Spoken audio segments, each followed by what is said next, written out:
is World War I 15-centimeter howitzer. It was built by Friedrich Krupp, 1918. Here's the serial number of the weapon right there, 2921. The town acquired it in the 20s. I'm going to say in the late 20, 27, 28. Local representative wanted to get something for the town square.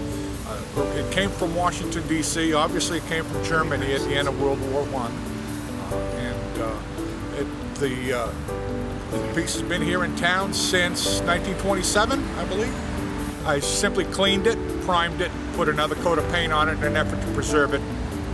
The piece has two braking systems. It's got regular wooden block that would have clamped on the front of the wheels.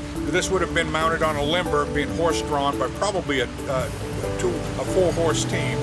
It also has a parking brake, and the parking brake can be adjusted for either side to help pivot the gun when it comes to emplacing the weapon.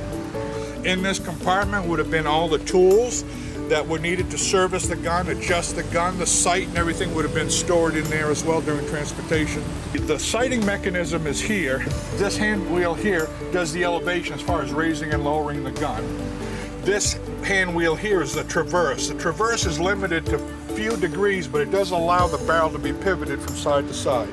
The aimer would have been sat here. This would have been his arm or shoulder guard. As this weapon fired, the recoil would have pushed the barrel back. This would have made sure his shoulder was out of the way. This is the recoil cylinder, it's like a giant shock absorber.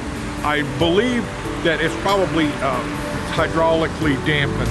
Some of the bullet holes are probably as far as being, when the weapon was being used offensively, you'll see some of the bullet holes are from the front, although you see this angle of entry, goes into here. Yeah. These are glancing shots. This for the gunner's crew to have a chance to look forward as to what might be happening on the battlefield as opposed to sticking their head out the side or being in a vulnerable position.